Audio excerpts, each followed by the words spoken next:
I'm here with Walt and Mark, and we're going to talk about blues, acoustic blues again. Today we're going to talk about turnarounds, which is always something that acoustic blues guitarists, that's where they become really creative. The turnaround, everybody wants to learn to play turnarounds, and you should try to learn as many turnarounds as you can. So we should define what a turnaround is first? Yes. Okay, the turnaround. The turnaround occurs in the last two bars of the an 8-bar, 12-bar, 16-bar blues. It's the last two bars, and it's called a turnaround because it brings us back to the one chord. There's several ways to do that. I'm going to demonstrate a couple, and then we're going to talk about some of the lines that are in there. Other ways to do turnarounds. They can be chordal. They don't have to be picking. A standard turnaround we'll be looking at is this one here.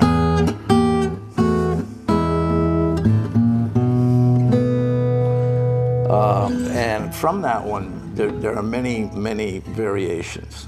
It's a cliche acoustic blues turnaround. It's very easy to learn, and it's all in the right hand as far as the variations go for it. Again, the last two bars, and the way it works, in bar 9 and 10, let's have a 12-bar blues, we usually have a B7 chord, a 5 chord, if we're in E. And we're coming down to an A7. But now we're at bar 11 and 12, beat 1 of 11. We hit a bass note, and then 3, 4, 1, 2. Now that brought the E chord 2 beats into the 12th bar. However, sometimes they don't do that. It might simply just be when you get down to here, is play the E chord, an A chord, back to an E, to the 5-7 for a chordal turnaround, and we're back again. But so you have to learn a sort of a variety of these endings here, but usually they're based on 2 beats into bar 12 of E, and then 2 beats of B7, and you can anticipate those. Ken, why don't you do this? Why don't you work through the whole thing, and as you're going along, explain the different, the bar and everything else to them. Right. Okay. Well, let's back it up to the simplest turnaround you can have. You end on an E chord, and then you go to a B. Right. Right, and that's the simplest, basically, turnaround that you pretty much can have, unless you don't put a turnaround in it at all, which some songs don't have. But that to me is the simplest. And then basically, what you're starting to do is then you start ornamenting. How many ways can I get to this B7 chord? Right, and so it makes it more interesting and not the same thing over and over and over again. Yeah, and that's the idea behind learning as many turnarounds as you can, particularly if you're playing like an 8-bar blues. Well, that goes by pretty fast, and if you keep playing the same turnaround, it gets, or you may not want to play a turnaround. Sometimes you just, as Mark said, play the chords there. Well, that's a great starting point, and obviously it's all based on timing, but I mean, right, yeah, so you're just getting back to here. It'd be nice to build off that. Right. Yeah. Yep. Now, when you're playing by yourself, you can pretty much play whatever you want. But if you're playing with others... Because nobody can hear you. Well, nobody can hear you, and here you can add another beat, you can do whatever you want. But when you're playing with another instrument, you have to work out the turnarounds, or with a band. What are you going? You can't play 3 different turnarounds. It's just a big mess. So that has to be worked out. But the original acoustic blues guys would play whatever they wanted, an extra bar of it if they felt like it, or an extra 2 beats, whatever. But it has to be all worked out, so you can't have 3 different turnarounds going on when you get to the end. So some of these, I was going to work through a couple here. We're in E, and we'll go with an A chord here. back to E, B7.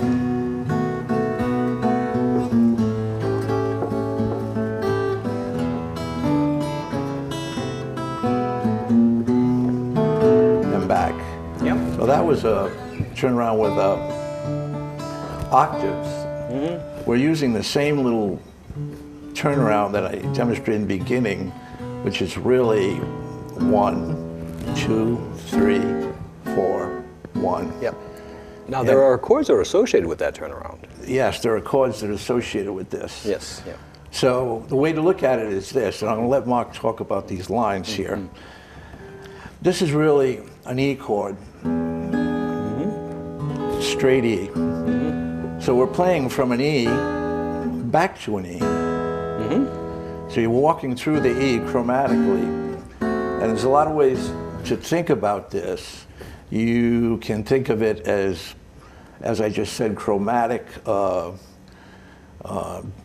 descending chromatic dominant sevenths. You can think of it as diminished sevenths. It could really be like this. Or you can think of it simply as a harmonized line with sixths. Or you can think of it chordally, perhaps like this. First note E, to E7, to A minor, to E, to B7, and back to E again. So in any event, this little area of the fingerboard for the key of E, you can get an enormous number of turnarounds there just by varying that line. Here's this very simple one. 1.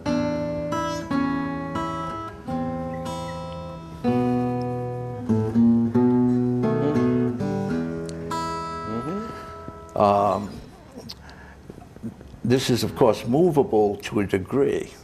You can do it in some other keys, but we'll talk about that in a minute. What I think we'd like to do now is maybe have Mark talk about some of these lines that are in there. Yes, okay.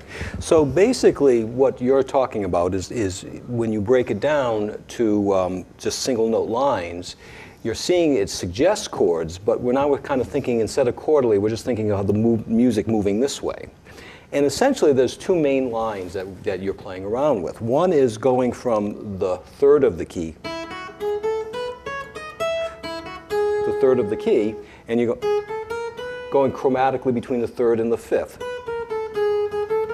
And the other one is going from the fifth to the flat 7.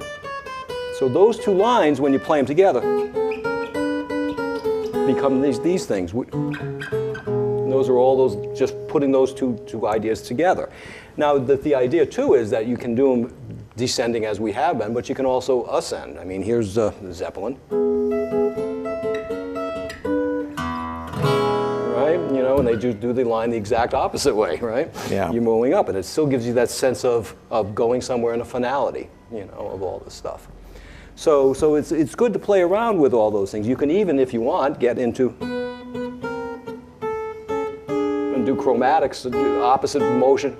Yeah. There's a standard one. Yeah. Yep. Which is a bass ascending Yep. and treble descending. And you hear that a lot. It's sort of a favorite turnaround of a lot of blues pickers. Right. You know, Yep. that turnaround. Yep. As far as that ascending line goes, a lot, I think Muddy Waters might use that as an ending. Right. Yeah. Yep. But they're very simple little, you know, this is nothing but the fifth and the third of the E chord moved up chromatically, as Mark said, to the seventh and fifth. So once you know where the lines are, you got to find them on other areas of the fingerboard. So and then you'll discover in E you won't hear this classic Robert Johnson too much turnaround because there's no good way to do it here. But you hear it in A.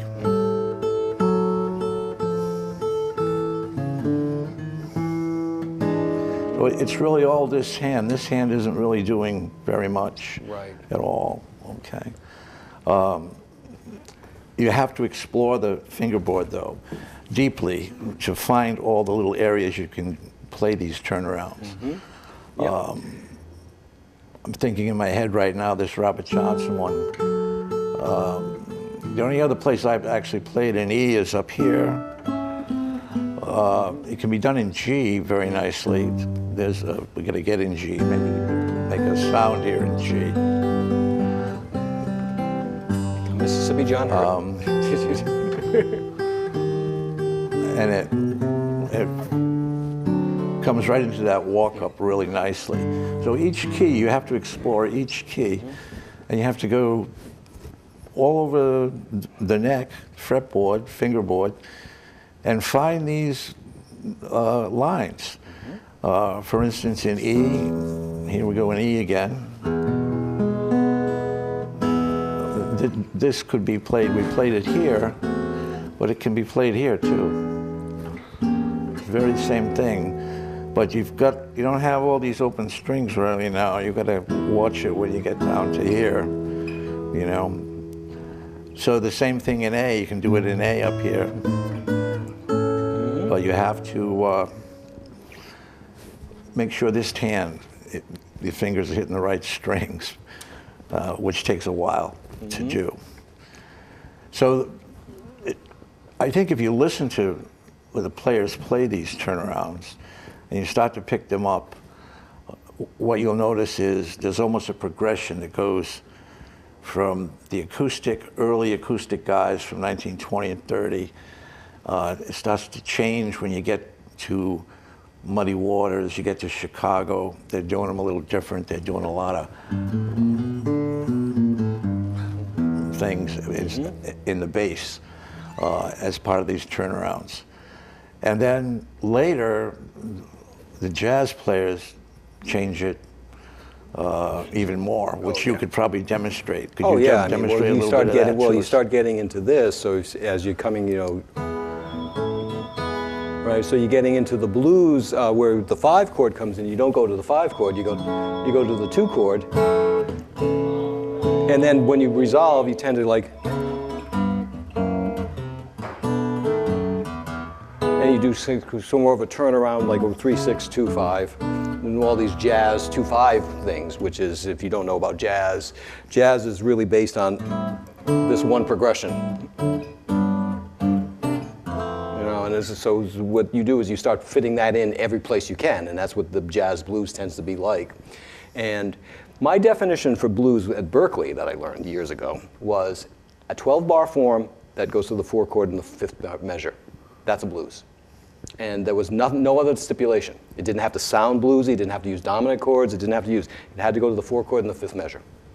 And that was a blues. That was the blues. That was the blues. Okay. And after that, it was fair game. Well, I think with acoustic blues, and I'm not authentic in the way I play. I don't imitate exactly, you know, Lightnin' Hopkins or Blind Lemon, but there is a limit as to the number of chords you can put in and be in the early style. Oh yeah, no. You know, I'm not saying that was the right definition for the blues. You're a true diehard student of the, you know, of the blues. Of the blues, yeah. I mean, you look at everybody's individual style, and sitting here, I'm saying, oh, geez, you know. That's like, oh, Kev Moe does that, and you know, you kind of see you can see the little variances that I mean, and that's only from the explanations and things like that. I got to tell you something. I love sitting here watching you two guys do this because I'm learning a whole lot. Yeah, well, my philosophy from the beginning, and as I said before, I started about 3 years ago, and I said I have to look at the materials of the blues. What are they using to play this? no two of them sound alike. So it wasn't in my head, it wasn't, I want to play like so-and-so or like so-and-so, Right. but I want to know what material they're using to develop their own style. Yep. And I think if you approach it that way, then you can be real relaxed about it. So you can't play the lick that Lightning just played or Lemon played. What tones are they using? How are they syncopating it? You can play something close to it and sound in their style. You know, for instance, everyone loves Robert Johnson. Well, and me too. But I can't play like Robert Johnson. But I can play some of the things he does. You know, that if I do this,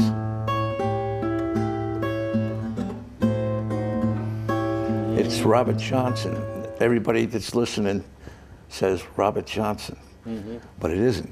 It's me trying to be Robert Johnson, playing some things, his voicings, but my own syncopation, own rhythm.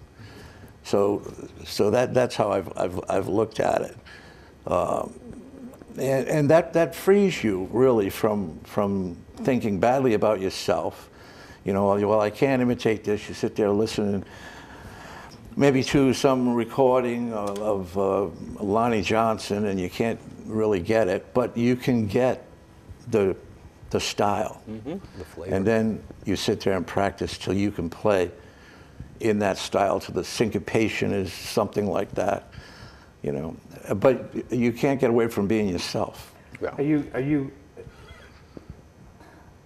Are you ever satisfied? Well, no, because I'm not there yet. I don't know if I ever get there, but I'm not satisfied with like my playing yet. There's plateaus. What happens to you is you can practice certain things like that turnaround. I heard that online somewhere, and I tried to.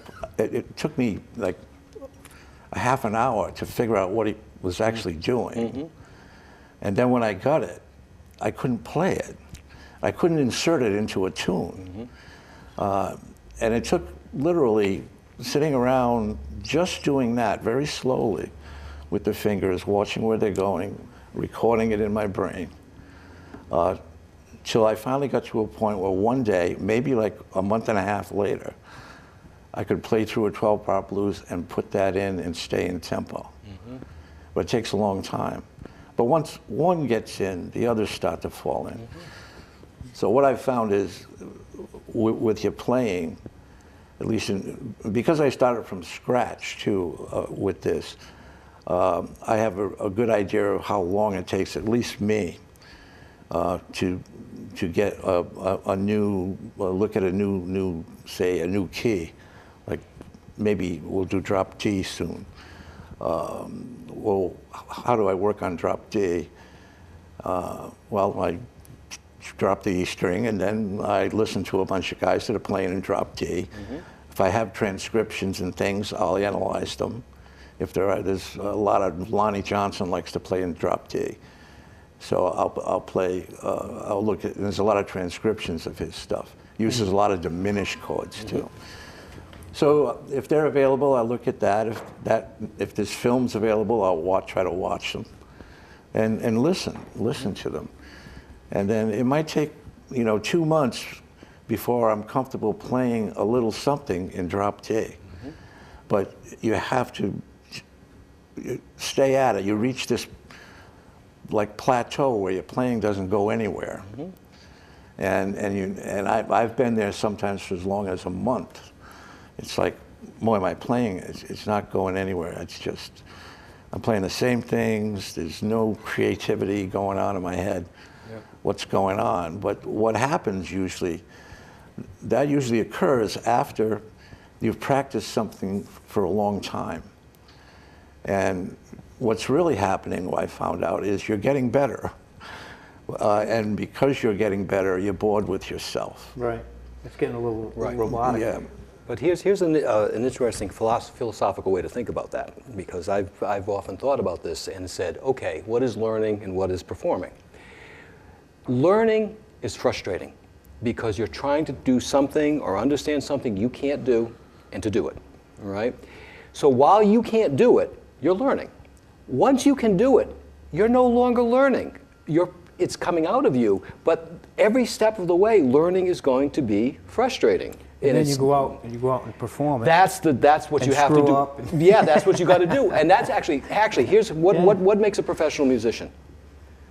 Right? A professional in any walk of life, they've already made all the mistakes and figured out how to recover from analyze them. your failures and your Right. mistakes. And that's what makes a professional musician. I've already bombed. I've already had this cable die. I've already been on stage and forgot the song. I've already done all this, and I know how to get through it. Geez, I should have a recording contract then. Exactly.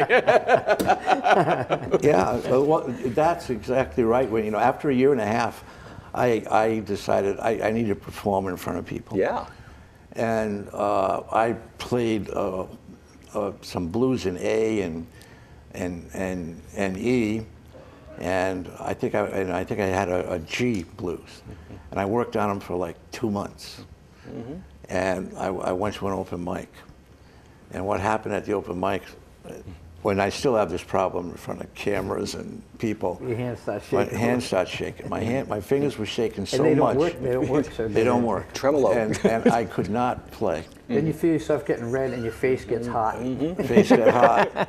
And And rules what us. happened is one of the people in the audience said, "You're having an anxiety attack." They said, "You need a hat." So that's when I came up with The hat. the hat idea.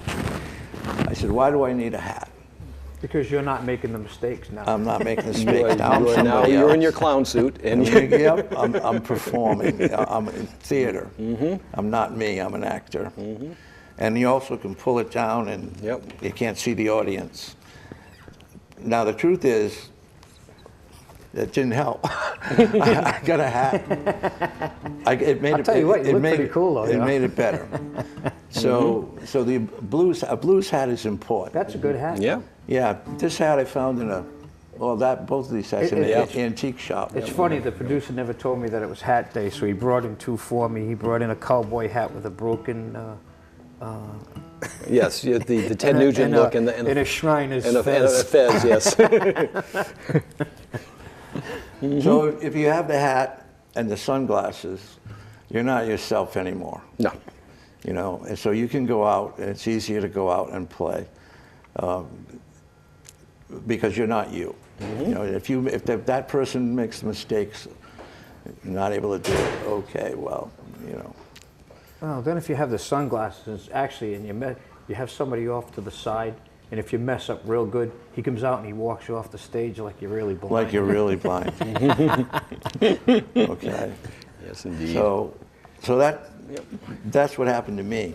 I have been able to play I in have front to of ask people. you, I mean, what type of, but you know what you find, you'll go out and you'll do something like that, and because you want it to be so perfect, and you want, you put high expectations on yourself, you make a small mistake, and people don't notice it. A lot of people don't notice it. I mean, there's people there that'll say, oh, geez, I caught that.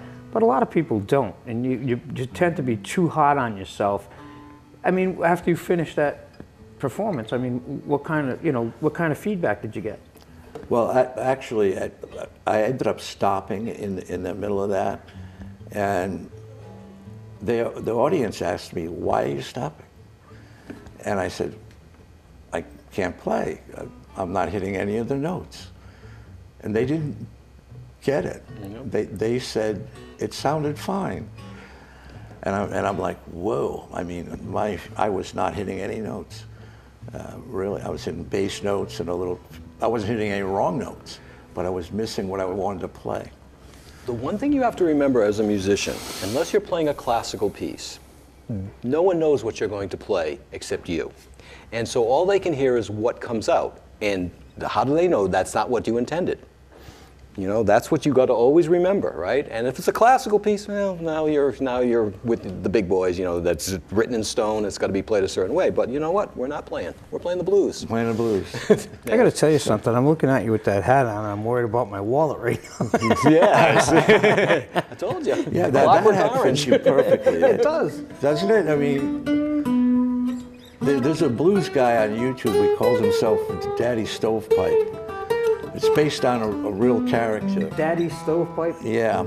Well, Daddy Stovepipe was a blues man Yeah. that wore a stovepipe hat. And I've seen a couple of pictures of Oh, him. is this an From the old? 1920s or 1920s? 30s, yeah. Yeah, I believe it. Yeah, I mean, It's there a was look, stovepipe yeah. hats Yeah. back then. Yeah. So, So you want to play something? I think we're almost out of time here, Oh. and so. okay, time I'll goes do a by little so shuffle. I know it does. It's half hour, boom. 2.